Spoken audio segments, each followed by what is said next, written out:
Arratsaldeon, buenas tardes, bienvenidos a una nueva edición de Eusko Ikaskuntza.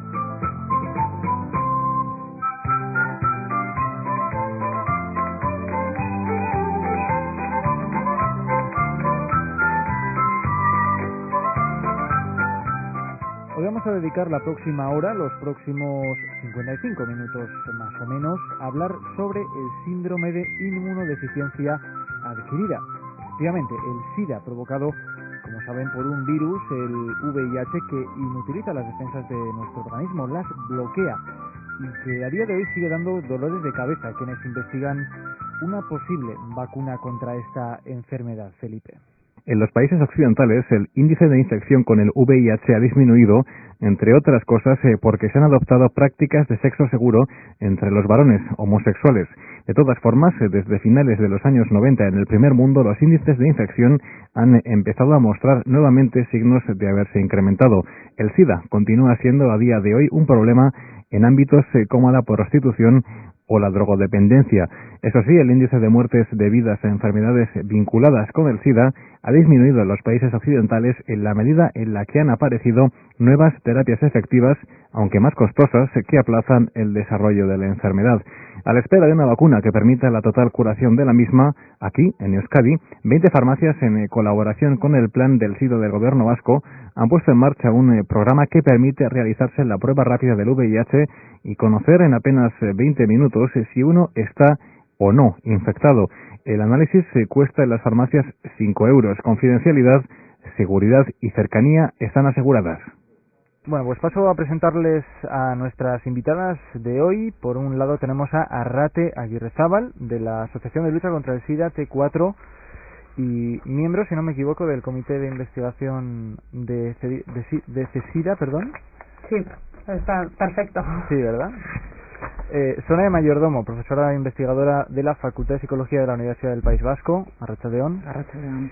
Y Arantxa Arrillaga, del Plan del SIDA de Osakidetza, es una de las responsables del Plan de SIDA, ¿verdad?, de Osakidetza. Sí, bueno, yo soy socióloga y me ocupo sobre todo del tema de prevención, en el Plan de Prevención del SIDA. Arratsaldeon. Bueno, pues Eusko Ikaskuntza es un programa que trata temáticas muy variadas, pero siempre intenta mantenerse un poco enganchada a la actualidad, ¿no? Y digo esto porque la temática que hoy nos ocupa, el SIDA, pues fue motivo de debate en el encuentro que celebraron la Universidad del País Vasco y la Asociación de Lucha contra el SIDA T4 Elkartea, que acabamos de presentar el mes pasado en la Facultad de Psicología. Un segundo encuentro sobre investigación social en SIDA. Arrate, cuéntanos un poquito qué áreas tocasteis exactamente, a ver si puedes hacernos, antes de comenzar con esta clase rápida sobre el SIDA que pretende ser la tertulia de hoy, a ver si puedes hacernos un breve balance de aquella jornada. Bueno, si nos preguntas a las áreas que tocamos áreas que tienen que ver con la investigación social en VIH. Por un lado teníamos lo que es la parte de bienestar y calidad de vida, por otro lado el estigma y discriminación, por otro lado la prevención, que se nos quedó como muy sobrerepresentada. De hecho tuvimos que hacer 2 mesas respecto a la prevención, y luego una que es más de la investigación social y de la universidad, que tiene que ver con la identidad y las representaciones sociales. También tocamos otra parte que era un poco la parte más de cuáles son las obras artísticas y las representaciones artísticas con respecto al VIH-Sida. Entonces aquí tuvimos tanto cortos como distintas obras artísticas en diversos formatos, o sea que es un poco lo que fue. ¿Cuál era el objetivo de alguna forma de esta? Porque era la segunda jornada, hubo una primera edición en Valencia, ¿puede ser? Sí, la primera edición fue en Valencia. La verdad es que todas las personas que estuvimos allí vinimos encantadas, y bueno, lo que suponía era ser un espacio de encuentro entre gente que está investigando en la universidad, gente que estamos investigando y trabajando en las ONGs de lucha contra el SIDA y personas de la administración. Entonces fue un espacio de sinergias que muchas veces no encontramos en otro tipo de espacios. El lema de la jornada era superando barreras, ¿verdad? ¿Todavía quedan muchas barreras por superar en torno al VIH? Sí, bueno, nosotros desde las ONGs pensamos que existen muchas barreras para superar, desde la investigación, desde la intervención. Tenemos muchas barreras por superar. Tenemos que seguir investigando, tenemos que seguir actuando, y espacios que nos permitan poder seguir en este camino son importantes. Sonia, ¿tú también participaste en esas jornadas? Efectivamente, sí.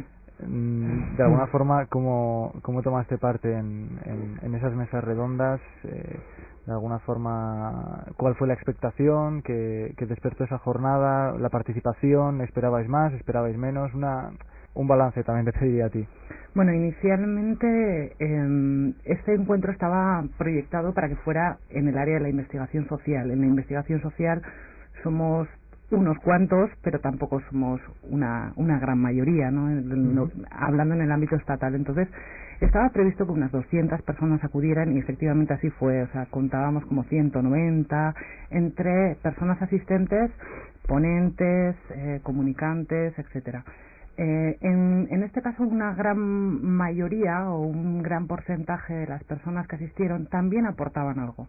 O bien era, como bien te digo, una ponencia o unas comunicaciones o obras artísticas, con lo cual nos parecía enriquecedor porque realmente había un porcentaje de asistentes, en cierto modo, que estaban recopilando información y creo que y la mayoría podrían ser ONGs, representantes de ONGs, podrían recopilar información y llevarlas a sus centros a intervenir o, bueno, por lo menos reflexionar sobre esas cuestiones, pero también había otro porcentaje importante que ya se había puesto en marcha en diferentes áreas de la investigación social, pero se había puesto en marcha a la hora de investigar e intervenir, y era una forma también de, pues bueno, por lo menos compartir experiencias, ¿no? Y en base a eso, pues otro de nuestros objetivos era que a partir de este encuentro también se generaran intervenciones conjuntas, ¿no?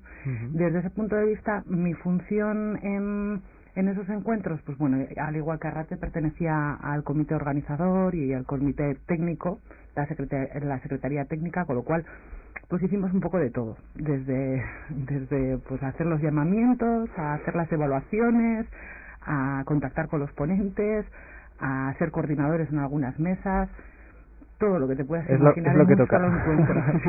Es lo que toca. Haciendo una pequeña radiografía de la enfermedad del SIDA en Euskadi, ¿qué podríamos decir? Y esta pregunta quizá iría más dirigida a Arantxa. ¿Qué podríamos decir sobre la evolución en el número de afectados por el virus, por el VIH en los últimos años aquí? Bueno, pues tenemos que decir que en el País Vasco se siguen produciendo nuevas infecciones cada año. Justamente acabamos de obtener las cifras correspondientes al año 2008. Sabemos que en 2008 se han producido 193 nuevas infecciones por VIH. Esta cifra representa un pequeño aumento respecto a la cifra del año pasado. Se ha incrementado alrededor de un 10%, pero bueno, pues teniendo un poco una visión de conjunto de lo que está pasando en los últimos 10 años, podemos decir que el número de nuevas infecciones está bastante estabilizado. Tenemos una media de alrededor de 175 nuevas infecciones que se producen cada año.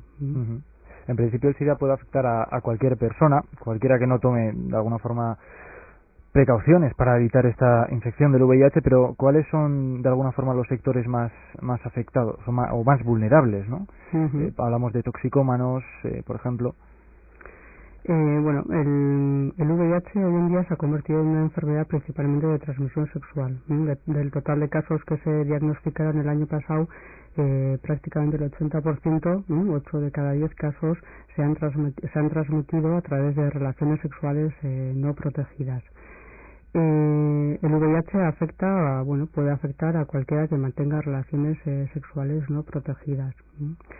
Lo que sí sabemos, lo que estamos detectando estos últimos años y con bastante fuerza, es que se está incrementando el número de nuevas infecciones entre hombres que tienen sexo con hombres. Y bueno, pues por eso ahora en estos momentos, desde el punto de vista preventivo, tenemos un poco el ojo puesto ahí. Imagino que el nacimiento de asociaciones Arrate como T4 dan una idea de una preocupación, digamos, creciente, ¿no? en la sociedad. Pero somos mi pregunta sería si somos una sociedad todavía concienciada o lo vemos como algo lejano, algo que, como en muchas otras cosas de la vida, si no nos toca de cerca, pues lo ignoramos hasta que efectivamente algún familiar, algún amigo, no sé cómo lo ves. Bueno, como bien tú has dicho, T4 la verdad es que acaba de hacer ahora el 14 de febrero 15 años, o sea que empezó cuando prácticamente el VIH había empezado, un poco después, cuando empezaron a ver las primeras muertes. Con respecto a a lo que comentabas, al final, pues sí, efectivamente, si no tenemos alguna persona cercana que no tenga VIH o no tenemos una conciencia social o estamos investigando sobre esa cuestión en particular, pues muchas veces el VIH y otro tipo de enfermedades se nos hacen cercanas no, en este caso se nos hacen lejanas. Entonces tenemos mucha gente que no está implicada a ese respecto. De ahí que sigamos teniendo que hacer campañas de sensibilización y de intervención, que en este caso en Euskadi la verdad es que tenemos la suerte de contar con la administración en la que estamos haciendo como muchas cosas en común y trabajando con ellos, y eso es una gozada que no pasa en todas partes, la verdad. Y cuando la sociedad ignora este tipo de problemas, al final se llega a una discriminación. Bueno, luego trataremos más sobre el tema de la discriminación laboral, pero ahora mismo estáis inmersas, si no me equivoco, en un proyecto que tiene que ver mucho con esos prejuicios que a veces se tienen, ¿no?, sobre las personas que padecen esa enfermedad. Sí que me gustaría que nuestros oyentes tuviesen una fotografía del SIDA, de lo que es, de cómo surge, de cómo se transmite, cómo se puede prevenir también, sobre todo en la cuestión de las relaciones sexuales, que es quizá, como nos decía Arantxa, el principal problema, digamos, entre comillas, para la transmisión del SIDA, ¿no? El síndrome de inmunodeficiencia adquirida. ¿Qué supone el virus dentro de nuestro organismo?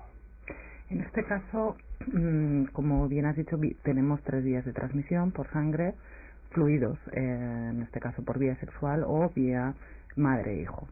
Desde luego, el virus del VIH lo que genera realmente es un ataque a lo que es nuestro cuerpo inmune, ¿no? Entonces, de esta forma, muchas veces hay una visión como en la población de que el SIDA es una enfermedad en sí misma, y no es una enfermedad, ¿no?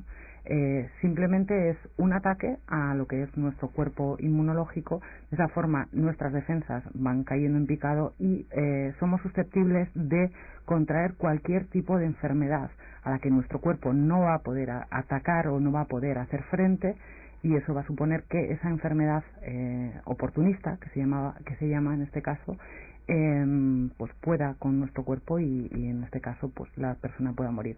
Afortunadamente, actualmente hay una serie de medicamentos que hacen frente, ¿no?, a este virus, y suponen que, bueno, las personas que, bueno, hayan sido detectadas y se sepa que tienen el virus de inmunodeficiencia humana, tengan que pues tomar prácticamente de por vida. Hasta ahora no tenemos una vacuna que bueno, cure definitivamente este síndrome. Entonces, en este caso, tengan que tomar una serie de medicamentos de por vida para que este sistema inmunológico, pues bueno, se vea reforzado, y el número en este caso de virus presentes en la sangre no sea detectable, y de esa forma, pues bueno, puedan sobrevivir y puedan hacer una vida medianamente normal.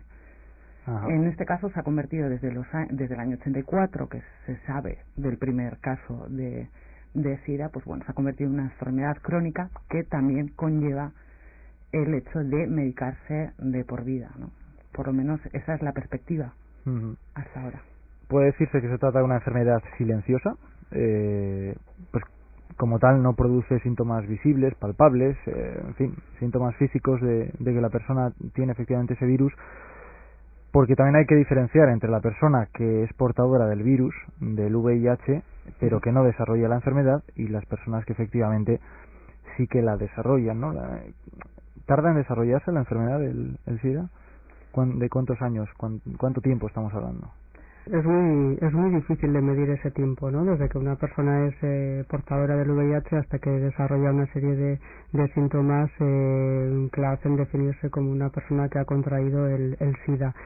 Bueno, por eso es tan importante el tema del diagnóstico precoz. Hoy en día se estima que del total de casos diagnosticados con VIH, un 40% son diagnosticados con retraso, o sea, llegan a ser diagnosticados con VIH prácticamente cuando ya han desarrollado una serie de infecciones definitorias de SIDA.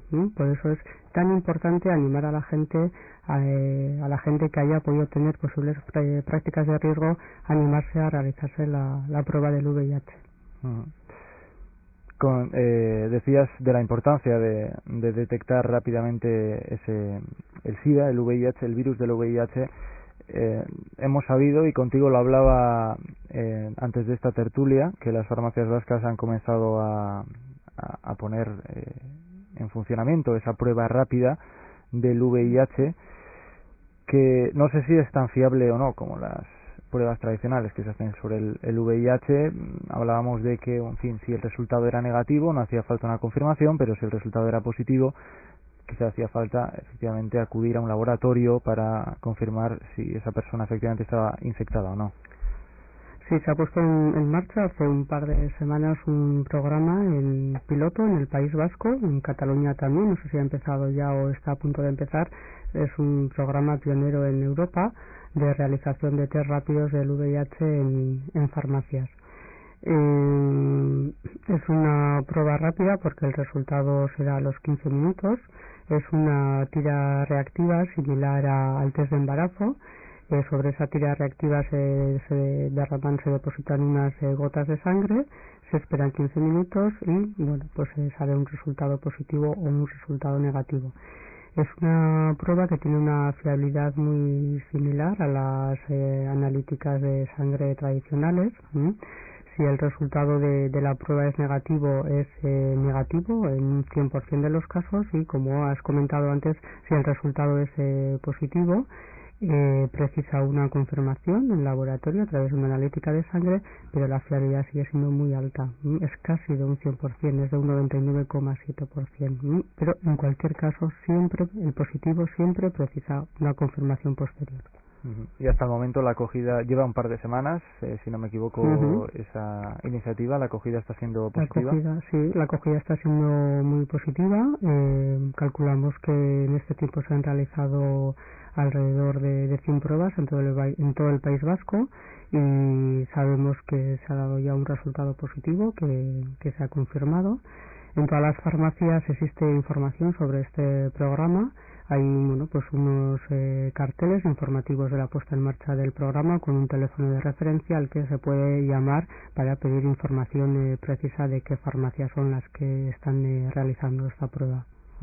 Estamos hablando de la prueba del VIH. Existen otras pruebas también, por ejemplo, no sé si se está comercializando el tema de los microbicidas. No sé si habéis oído hablar de esas cremas o esas espumas que se aplican sobre todo pues a la hora de tener relaciones sexuales y que pueden prevenir de alguna forma la infección. Bueno, es una cosa un poco experimental. Se trata de microbicidas vaginales que pueden servir como barrera en caso de que haya una relación sexual sin protección, que pueden servir de barrera para la entrada al virus. En cualquier caso, todavía está en fase de investigación. Lo que hay son geles microbicidas experimentales y no hay comercializado ninguno. ¿Y qué hay de la profilaxis, a ver si lo digo bien, profilaxis post-exposición? ¿Qué es esa palabreja tan rara? La profilaxis post-exposición es un tratamiento antirretroviral que se puede administrar cuando se ha tenido una práctica de riesgo en la que se considera que el riesgo ha sido muy alto. Tampoco hay los criterios no están muy unificados sobre cuándo administrar o no estos tratamientos. Se trata de un tratamiento antirretroviral difícil de tomar, con muchos efectos secundarios. Es difícil que el cuerpo lo tolere bien, con lo cual se administra en casos en los que el riesgo ha sido realmente muy alto. ¿Hay alguna relación, Sonia, entre el VIH y otras infecciones de transmisión sexual, como la sífilis o la gonorrea, por ejemplo? En este caso, Últimamente, una de las cuestiones que más preocupan a los que investigamos y a los que intervienen o intervenimos en el ámbito del VIH, más que las enfermedades de transmisión sexual, que también son importantes, es el virus de la hepatitis C.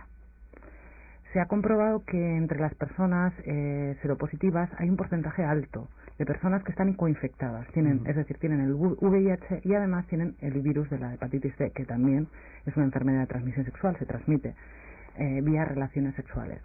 Esto, por ejemplo, para las personas VIH supone un hándicap en el sentido de que ya son personas que generalmente, si están detectadas, están siendo medicadas, pero contra el VIH. El hecho de la hepatitis, los medicamentos VIH tienen muchos efectos secundarios o varios efectos secundarios, entre otras cosas, pues bueno, afectan también al funcionamiento del hígado en algunas personas. Claro, el virus de la hepatitis C también, el órgano diana en el que inciden es el hígado, con lo cual también se hace necesario en algunos casos, sobre todo cuando el hígado ya está bastante machacado, pues intervenir y medicar para también pues, controlar el virus de la hepatitis C. Supone incorporar nuevos medicamentos o buscar interactuaciones entre medicamentos con destinados a tratar el VIH con los destinados a tratar el virus de la hepatitis C. En este caso suelen trabajar con interferón o interferón y ribavirina, son los medicamentos. Supone un hábito de incorporar nuevos medicamentos y además incorporar también nuevos efectos secundarios, entre ellos en el ámbito que a mí me ocupa, en el ámbito psicológico, pues bueno, son medicamentos que están asociados a experiencias de apatía, depresión, etcétera, ¿no? Con lo cual es un ámbito, por lo menos en el ámbito de personas afectadas con el VIH, que es realmente preocupante y muchas de las ONGs están invirtiendo mucho trabajo y mucho esfuerzo primero en concienciar a las personas que han sido detectadas, en que bueno, pues, sepan de la realidad que les puede tocar si están coinfectados y bueno, pues de la necesidad de pues tomar una decisión a la hora de pues, medicarse o no medicarse con respecto al virus de la hepatitis C. En el ámbito más de la población en general, toda enfermedad de transmisión sexual, al igual que el VIH, pues bueno, debe ser protegida, ¿no? Entonces, en el caso de que haya una relación desprotegida, pues la probabilidad de tener la posibilidad de infectarse de una enfermedad de transmisión sexual, al igual que el VIH, es alta, ¿no? Entonces, en este caso, si encima de infectarnos del VIH nos infectamos con otra enfermedad de transmisión sexual, también va a ser bastante más complicado, ¿no? A nivel de medicación y a nivel de tratamiento. Dabas los nombres de dos medicamentos. Todos los infectados por el VIH deben tomar estos medicamentos, también los antirretrovirales, o depende, por ejemplo, de la cantidad de virus. Me imagino que la cantidad de virus en la sangre influye. Y señalan a Rate. Bueno, señalan a Rate, yo creo que me señalan a mí, pero un poco por el tema médico que he dicho antes, y era un poco igual, quizás en este espacio pues una persona del ámbito médico pues hubiera sido más adecuada para poder contestar esos aspectos. Veo que Arantxa me pide también el espacio. Como te he comentado antes, eso depende mucho de, por un lado, cuál es, bueno, las dos cosas que se miran son, por un lado, el nivel de carga viral y por otro lado, cuántas defensas tiene la persona. Respecto a eso, hay una serie de directrices por las cuales el médico decide tomar un tipo de patrón de tratamiento antirretroviral u otro, pero también te digo que existen personas con VIH detectados desde hace muchos años que son progresoras lentas que a día de hoy están sin medicarse, o sea que también en ese sentido pues creo que ese tipo de aspectos hay que tenerlos siempre en cuenta. Sí, efectivamente es así. Yo creo que lo importante es que toda persona portadora del VIH esté bajo control médico, que bueno, pues como acaba de comentar Arrate, el médico es el que le hará el seguimiento del virus, de su nivel de defensas, y es el que estima en qué momento tiene que iniciar el tratamiento. Pero lo que es realmente importante es saber si una persona está o no diagnosticada, y una que esté diagnosticada, bueno, pues seguir estrictamente los controles médicos, ¿no? Porque es la forma de asegurarse que esa persona vaya a mantener una buena calidad de vida, ¿no? Las personas que saben o por lo menos temen haberse infectado a través de alguna práctica de riesgo del VIH acuden, como decías, al médico, pero hay muchas personas que no lo saben. Antes lo hablábamos, no sé si también guardáis datos en ese sentido, si tenéis datos de personas o porcentajes de personas que tienen el VIH y lo desconocen. Bueno, sí, se estima que alrededor de un 30% de las personas con VIH no lo saben. Bueno, antes comentabas un poco del tema de la discriminación y demás. Yo creo que a la hora de hacer prevención nos encontramos con una barrera muy importante, ¿no? Que son los tópicos que tenemos pues un poco integrados en el subconsciente, ¿no? Arrate y Sonia pues lo saben mejor, ¿no? Y realmente nuestro subconsciente sigue funcionando que una persona con VIH es una persona que tiene que tener signos visibles de la infección. Es muy fácil cuando hablas con gente enseguida sale, no, yo en mi círculo no hay nadie con VIH, no, yo no tengo ninguna relación y de nadie que está en mi círculo ha tenido relación con nadie, ¿no? En este sentido, bueno, pues nos sentimos un poco invulnerables, ¿no? Entonces, bueno, yo creo que esa es una barrera muy importante que tenemos que romper, ¿no? Cualquier persona puede ser portadora del VIH independientemente de su aspecto, de su profesión, de su estatus, ¿no? ¿Pero esa discriminación es generalizada o existen, por ejemplo, intervalos de edades de personas, perfiles que pueden ser más o menos reticentes a la hora de, por ejemplo, contratar a alguien para un puesto de trabajo y conocer que esa persona ha contraído el SIDA, tiene el virus del VIH, desarrollado o no la enfermedad? No sé si hay perfiles de personas más o menos tolerantes en este sentido, no sé cómo llamarlo. Bueno, yo creo que lo de hablar de perfiles más o menos tolerantes sería un poco en función, siempre que hay una serie de variables que tienen una relación directa con una mayor tolerancia o una menor discriminación, como son el que tengas alguna persona cercana que sea una persona con VIH, o que es un ambiente pues como un poco más de activismo social, y luego también hay investigaciones que relacionan un poco la parte ideológica con el mayor o menor discriminación. En general, el patrón que existe es que las personas que se pueden tildar ideológicamente más de izquierdas, pues la discriminación que tienen hacia personas con VIH pues sería menor. Luego, yo creo que con respecto a lo siguiente que apuntabas, que es lo del tema del mundo del trabajo, pues es una situación difícil. El primer a priori es que una persona con VIH, cuando se encuentra en situación de normalización laboral, que está trabajando normalmente, no dice que es VIH en el trabajo, en la mayor parte de los casos, sobre todo porque a nivel legal, la legalidad le ampara, no tiene por qué decir en el trabajo que es persona VIH, y ninguna persona que va a dar su currículum pone en el currículum que es persona con VIH.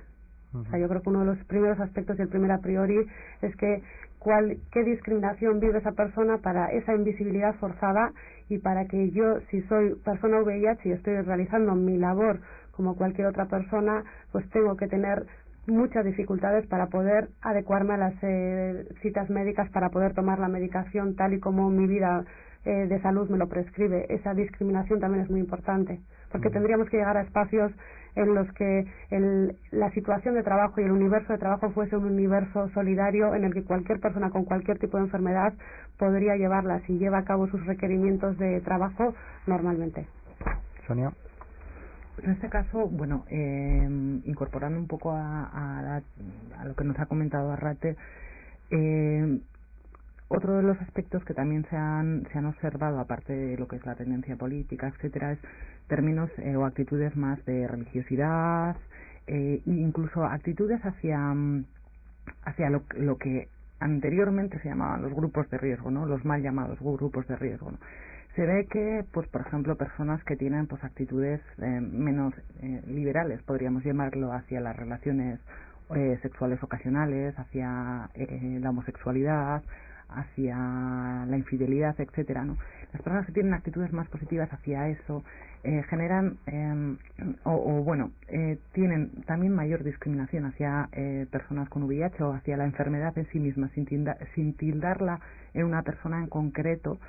Una de las explicaciones que damos es, como apuntaba un poco Arantxa, es una forma de ilusión e invulnerabilidad, ¿no? Yo tengo una actitud negativa hacia estas personas, pero además que yo no me relaciono con estas personas, yo no soy igual que estas personas, con lo cual ni me prevengo y encima me permito el lujo de discriminarlas, ¿no? ¿Por qué? Porque según mi imaginario o mi ideario han cometido algo que está mal, ¿no? Que es lo que decía Arrate un poquito de relacionarlo con ideologías derecha, izquierda.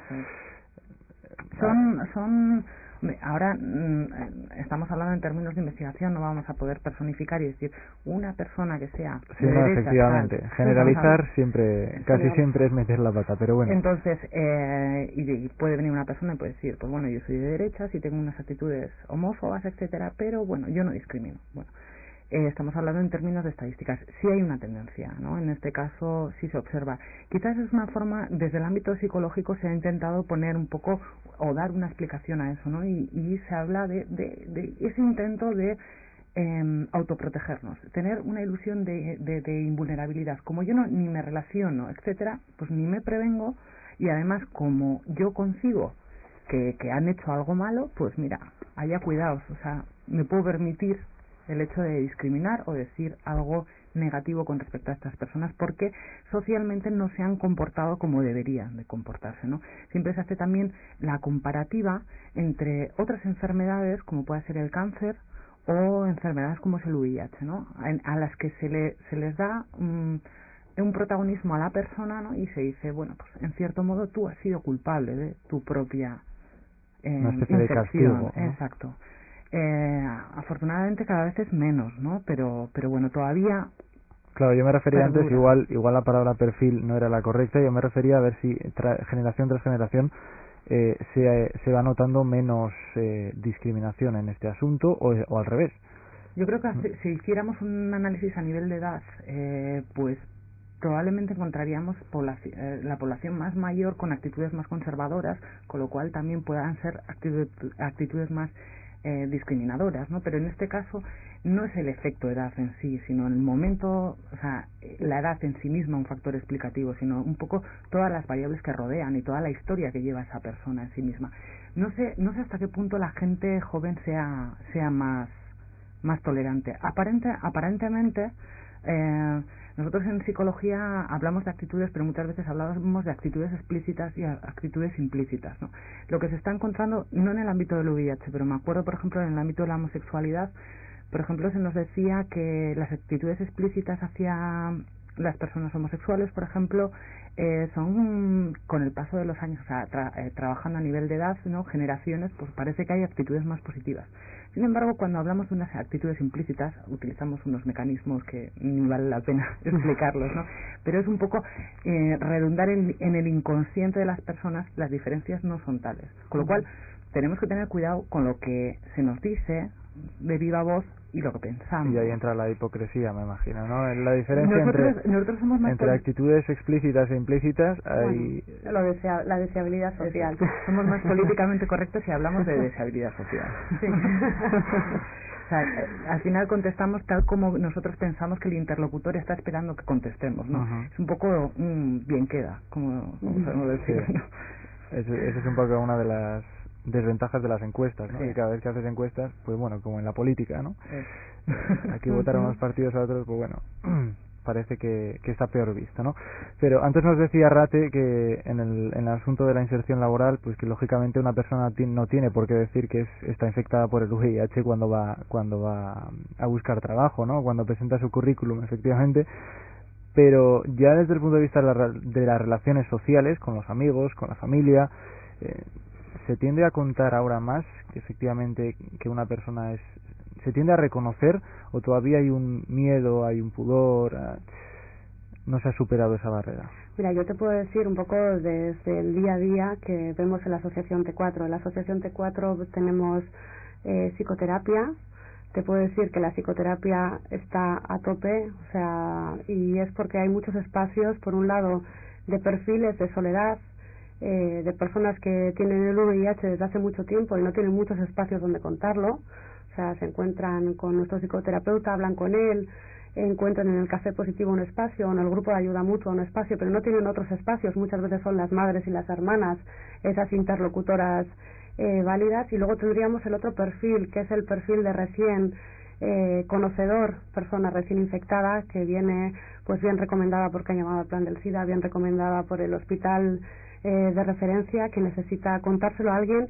Y siempre lo que nosotros le decimos de primera voz es: primero, tú toma tus medidas preventivas a partir de ahora porque te toca y porque es lo que toca, pero primero trabájate muchas cosas antes de pensar si se lo vas a decir a alguien, porque muchas veces no se encuentran con esa primera idea de decir voy a decírselo a todo el mundo. No, primero trabájate tus espacios, ten en cuenta que a partir de ahora vas a tener que tomar medidas a nivel de prevención sexual, medidas preventivas, pero bueno, nos encontramos con situaciones de mucha soledad en las que no se le dice a mucha gente. Lo hablaba con Arantxa antes, sí, que hay muchas personas que les da miedo incluso ir a un médico para hablar con ellos. Les da un miedo en el sentido de no, aunque reconocen que tienen la enfermedad, les da un poco de pudor hablar sobre ello, ¿no? Y por eso quizá pues acuden a las farmacias a hacerse la prueba en lugar de acudir al médico por el que pudiera pasar, ¿no? Por si sale positivo. Uh-huh. En ese caso, no sé cómo lo veis. Hombre, yo creo que hoy en día la realidad es que el VIH sigue siendo una enfermedad estigmatizante, ¿sí? Por mucho que digamos que los tratamientos han avanzado, la infección se ha cronificado, se está asimilando como una enfermedad más. Yo creo que la realidad no es esa. Si una persona quiere hacerse la prueba del VIH, es normal que intente buscar espacios donde se salvaguarde su anonimato. Una persona que tiene VIH no tiene ninguna obligación de comunicarlo en todos los espacios. O sea, yo creo que ese es un tema muy personal. Cada uno valorará a quién, cómo y en qué ámbitos decírselo. Los demás no tenemos ningún derecho a saber que esa persona es portadora o no del VIH. Y bueno, un poco de acuerdo con lo que comentaba Sonia también, bueno, pues una cosa son los discursos sociales que hacemos ante los demás y otra cosa son ya las actitudes internalizadas, los miedos, los prejuicios que tiene cada uno, ¿no? Hoy en día, bueno, en nuestra sociedad nadie se reconoce como machista, nadie se reconoce, bueno, pues hay una serie de lugares comunes en los que nos situamos todos, pero bueno, pues detrás de esos lugares comunes luego pues hay realidades muy diferentes, ¿no? Y bueno, yo creo que hoy en día las actitudes de discriminación siguen existiendo, pero bueno, más ocultas, ¿no? Pero ¿estáis de acuerdo en que es bueno hablar de ello? Las personas que tienen que están infectadas por el VIH. Antes hablabas del Café Positivo. Tenéis en la asociación esta iniciativa. ¿En qué consiste exactamente? Imagino que las personas solamente participan personas infectadas de alguna forma, o también está abierto a... Bueno, normalmente en el Café Positivo participan en un ambiente de ocio, por eso es Café Positivo, porque normalmente toman café o Coca-Cola o estas cosas, personas con VIH en un ambiente informal, y luego están tuteladas, dinamizadas, o está con ellas el terapeuta y una persona que es observadora en este caso, pero se hace todo en un ambiente de ocio. Pues sí, las personas que son normalmente, bueno, todas son personas con VIH. Se reúnen una vez a la semana y son espacios de amistad para compartir, que no necesariamente tiene que ser compartir temas que tengan que ver con el VIH, sino un espacio común en el que compartir cualquier cosa de la vida cotidiana. Entonces son espacios que la verdad la gente está como muy contenta con ellos. En algún sitio leía que todos tenemos, bueno, la frase exacta era: todos tenemos derecho a comunicar o no nuestro estado serológico, efectivamente, es decir, si somos seropositivos o no, pero claro, a la hora de mantener relaciones sexuales con otra persona, ahí ya no solamente cuentas tú, sino que cuenta la otra persona. Claro, estamos jugando con la vida del otro, de alguna forma. Un acto sexual es un acto de responsabilidad de dos personas, en este caso. Es un acto... Quizás, o sea, hay veces que los discursos al cabo de los años, incluso te hablo desde un punto de vista personal, los he ido incorporando. Quizás, yo me acuerdo, pues perteneciendo a una ONG, una de las primeras conversaciones que tuve con una persona que en este caso era seropositiva, desde la ignorancia me llamó la atención. Me dijo, ¿por qué tengo que decir yo a la persona que tengo enfrente que soy seropositiva por un lado, y por qué tengo que yo adquirir la responsabilidad de ponerme el preservativo? Si una relación sexual es una relación de dos, yo te estoy protegiendo a ti, pero tú también tienes que tener la responsabilidad de protegerte a ti mismo. Hombre, desde este punto de vista, lo ideal sería que esta persona tomara, o sea, las personas seropositivas tomaran conciencia de que se tienen que cuidar a sí mismas, y ya no solo cuidar al otro, sino cuidar a sí mismos, porque no sabes quién tienes enfrente, y esa persona que tienes enfrente con la que mantienes una relación sexual igual también es una persona seropositiva. Estás manteniendo una relación sexual desprotegida y te estás reinfectando con una cepa del virus que puede ser completamente diferente al tuyo, con lo cual eso supone, pues, rizar el rizo. Es decir, es una responsabilidad compartida en este caso, ¿no? Entonces, no solo, o por lo menos un poco la tesis es, no solo se puede recaer la responsabilidad en la persona seropositiva. Desde luego hay que incorporar una idea en la población general también, ¿no? De que hay que proteger, pero no proteger solo al otro, sino protegerse a sí mismo. ¿Y qué valor o qué cosa hay más importante que protegernos a una persona misma? Entonces, en este caso, quizás hay un debate, incluso en Estados Unidos ha habido, pues bueno, temas de juicios, etcétera, ¿no? Porque una persona, sabiendo que era seropositiva, ha infectado a otra. Se puede comprender esa postura, pero tampoco podemos dotar o dar toda la responsabilidad de la relación sexual a la persona seropositiva.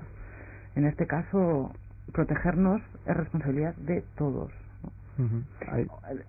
Independientemente de que la consigna, ¿no?, más recomendable sea decir a la persona seropositiva, cuídate y cuídalos, ¿no?, a la persona con la que mantiene relaciones sexuales, pero cuidado. Y hay personas que tienden a decir, bueno, como yo ya estoy infectado, ¿no me protejo? Bueno, yo creo que eso es mucho decir. Yo también te voy a poner otro ejemplo. Hoy estoy con el día de los ejemplos, me parece. Conozco más una persona con VIH que muchas veces, por ese miedo al rechazo y por esa actitud de voy a decirles que soy persona VIH a la hora de mantener una relación sexual, llevan muchísimos años sin mantener relaciones sexuales. O sea que, no lo sé, yo creo que es un ejemplo que puede ilustrar un poco lo que preguntas. Yo creo que hay de todo, como en botica, como se suele decir, ¿no?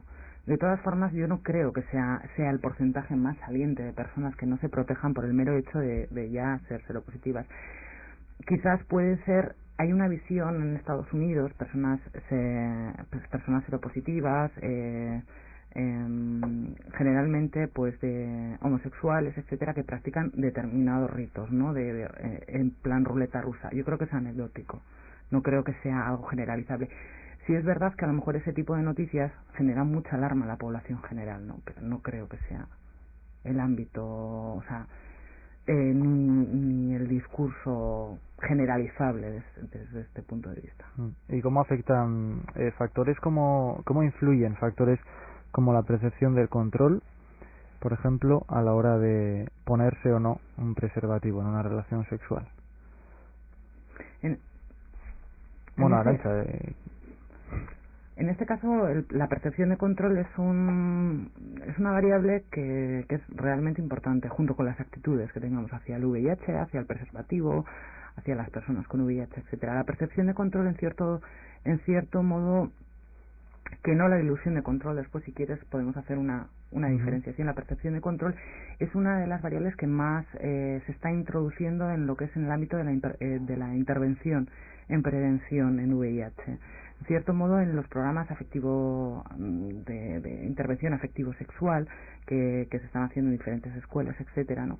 En una de las sesiones se trabaja esa percepción de control. En cierto modo, hasta qué punto tú te ves capaz de controlar una situación, por ejemplo, en la que, bueno, pues en una relación, por ejemplo, pongamos el ejemplo de una relación ocasional, una noche, chica conoce a chico y, se plantea la posibilidad de tener relaciones sexuales. Y, bueno, sorpresa, no hay preservativo de por medio. ¿Qué hacemos, no? En cierto modo, esa percepción de control nos va a dotar de las herramientas o de las estrategias para generar una serie de habilidades sociales que supongan la realización de ese tipo de relaciones sexuales, pero al no estar el preservativo de por medio, pues no llegar a lo que nosotros entendemos por relaciones sexuales plenas, ¿no? En cierto modo es una de las áreas importantes de estudio y de intervención. Sobre todo en estos programas afectivos sexuales se trabaja desde el ámbito del género también esta cuestión, y se le da importancia al hecho de generar esas habilidades sociales, sobre todo en el caso de las chicas, ¿no? En el caso de las chicas, en las que hay una visión de las relaciones sexuales muy unida a las actitudes más de tipo amoroso, ¿no? Sin embargo, en el caso de los chicos hay unas actitudes más de tipo lúdicas, ¿no? Más florecientes desde ese punto de vista. Entonces, en este caso, esas actitudes también están generando o suponen un hándicap, ¿no? ¿Cómo vamos a decir que no? Incluso una relación ocasional, porque igual estoy enamorada platónicamente de esa persona, etcétera, y se ha propuesto esta situación, y entonces, pues, ¿cómo voy a decir que no? Esto va a suponer, etcétera, ¿no? Hay un come-come en este caso, sobre todo en el caso de las chicas, que puede llevar a que lleguen o que realicen esas relaciones sexuales desprotegidas. Entonces, en este caso, nosotros intentamos intervenir en generar o dotar de estrategias de habilidades sociales que supongan el hecho de que ellas puedan o ellos puedan negociar esas relaciones sexuales sin uso del preservativo, y derivarlas en otro tipo de relaciones sexuales en las que no se incluya el coito, dejarlo para luego, dejarlo para otro momento, etcétera, ¿no? Esa percepción de control es interesante trabajarla, porque en investigación, en el ámbito de la investigación y en el ámbito de la intervención se ha visto que es una variable importante en lo que es la predicción de la intención del uso del preservativo, y de la intención y de la conducta de uso en sí misma, ¿no? Entonces, yo creo que es una de las áreas que se está trabajando y en las que se debe avanzar, ¿no? Sobre todo en la intervención con chavales en escuelas y en programas de educación. Es lo que se dice siempre, como yo controlo, no me lo pongo, ¿no? O sea, es un poquito el sentido sería ese. Hablabas de percepción de control y de ilusión de control. Lo que tú comentas es más la ilusión de control. La percepción de control nosotros es, bueno... Como yo controlo, me lo pongo. O hasta qué punto, o sea, nosotros lo operativizamos a lo mejor en una serie de preguntas. Y les decimos, ¿hasta qué punto tú crees que eres capaz de controlar una situación tal? El ejemplo que te he puesto, por ejemplo, ¿no?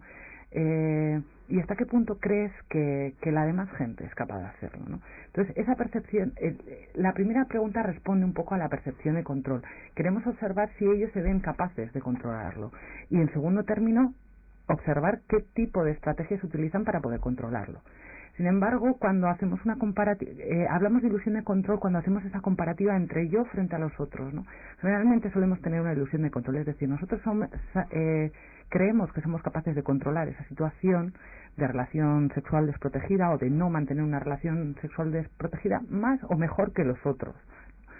Si observamos las estrategias a posteriori, las estrategias que se utilizan, hay personas que no tienen unas estrategias, unas habilidades sociales, o por lo menos no las utilizan, ¿no? en la negociación, y sin embargo siguen pensando que ellos controlan la situación, ¿no? Controlan la situación de diversas formas, ¿no? Y una de ellas es como yo controlo, no me lo pongo porque yo he elegido a esta persona en concreto, y esta persona, o sea, aparentemente, como comentaba Arantxa, aparentemente pues parece muy limpio, atractivamente, o sexual atractivamente, parece que tiene conductas socialmente aceptables, con lo cual mi control de la situación hace pensar que independientemente que utilice el condón pues, o no me voy a infectar. En cualquier caso, no podremos decir que hoy en día ya la falta de información es una excusa, porque prácticamente más que falta estamos sobreinformados y en ese sentido, Arantxa, las instituciones públicas también, lógicamente, hacéis una labor importante. Sí, yo creo que lo que estaba diciendo Sonia era muy importante y va un poco en esta línea, ¿no? Vivimos una sociedad llena de información, ¿no? Y es muy habitual escuchar, bueno, cómo puede ser que siga habiendo nuevas infecciones por VIH, cómo puede ser que los jóvenes se queden embarazados, cómo puede ser que aumenten las tasas de aborto, con toda la información que hay. Y bueno, pues es lo que estaba comentando Sonia, la información por sí sola no es suficiente. Hay que trabajar en la modificación de las actitudes y de las conductas, hay que trabajar en el mundo de las emociones, de los sentimientos, en la anticipación de las situaciones. La información por sí sola no vale, si nos enseña cómo digerir esa información y cómo incorporarla a las conductas. Uh-huh. Llevamos 50 minutos hablando del SIDA, ya estamos finalizando la tertulia, pero parece que sabemos muchas cosas menos una, que es de la que hablábamos antes, y es que no conocemos todavía una vacuna que acabe con esta enfermedad, ¿no? Algunos expertos hablan de 10 años vista, en fin, supongo que hablar de años, hablar de plazos es bastante inútil, ¿no? Hoy en día. Y bueno, yo creo que la primera diferenciación que habría que hacer aquí es un poco lo que es los dos tipos de vacuna de los que estamos hablando. Por un lado tenemos la vacuna curativa, terapéutica, y por otro lado tenemos la vacuna preventiva. Hoy en día yo creo que una de las luchas que se está haciendo, sobre todo desde las ONGs de lucha contra el SIDA, y también aquí en Euskadi ha habido un importante empuje por parte de la administración, es un poco el que tenemos que empezar a investigar de manera seria con respecto a la vacuna preventiva, que la vacuna preventiva es un poco lo que va a hacer que estas diferencias que existen entre los países ricos y los países pobres cada vez sean más pequeñitas y verdaderamente hagamos un poco porque este mundo sea un mundo más justo y no nos preocupemos tanto por qué es lo que pasa aquí con el VIH, sino qué es lo que pasa en los países empobrecidos por los países ricos y sobre los que tenemos que intervenir, tanto a nivel de intervención, a nivel económico, a nivel político, y luchando por una vacuna contra el SIDA. Sonia. En este caso, hablar de vacunas es un tema, en cierto modo, peliagudo, más que otra cosa. Yo, ya que ahora te he hablado sobre la vacuna preventiva, me voy a centrar sobre la vacuna curativa. Más que otra cosa, porque sí se están haciendo diferentes experimentos, pero como bien, pues bueno, os comentaba un poco de refilón, el virus tiene una gran pega y es que muta mucho. Hay muchas cepas o subvirus del VIH, ¿no? Entonces, en este caso, no hay una vacuna única para curar, entre comillas, a todas las personas que están infectadas por el VIH. Entonces, en este caso, la mayoría o el gran bulto de experimentos que se están realizando se está realizando sobre cepas del VIH que son, en cierto modo, mayoritarias o más comunes, ¿no? Pero siempre vamos a tener la posibilidad de que existan virus resistentes o cepas resistentes a esa propia vacuna. Yo no soy médico, no soy experta, pero desde luego, tal como escucho a los médicos, les veo entusiasmados con la posibilidad, que no es mala cosa que estén entusiasmados, pero también siendo realistas. Hay que mantener los pies en el suelo, ¿no? Sí, planteando que el tema va para largo, independientemente de que están haciendo una labor excelente, ¿no? Va para largo porque el virus es duro de pelar, ¿no? Arrate Aguirrezabal, de la Asociación contra el SIDA T4, Sonia Mayordomo, profesora investigadora de la Facultad de Psicología, y Arantxa Arrillaga, responsable del plan del SIDA de Osakidetza, bueno, una de las participantes de ese plan del SIDA de Osakidetza. La vía le baja el cargo. Muchas gracias por haber compartido la tertulia con nosotros. Gracias a vosotros. Bye.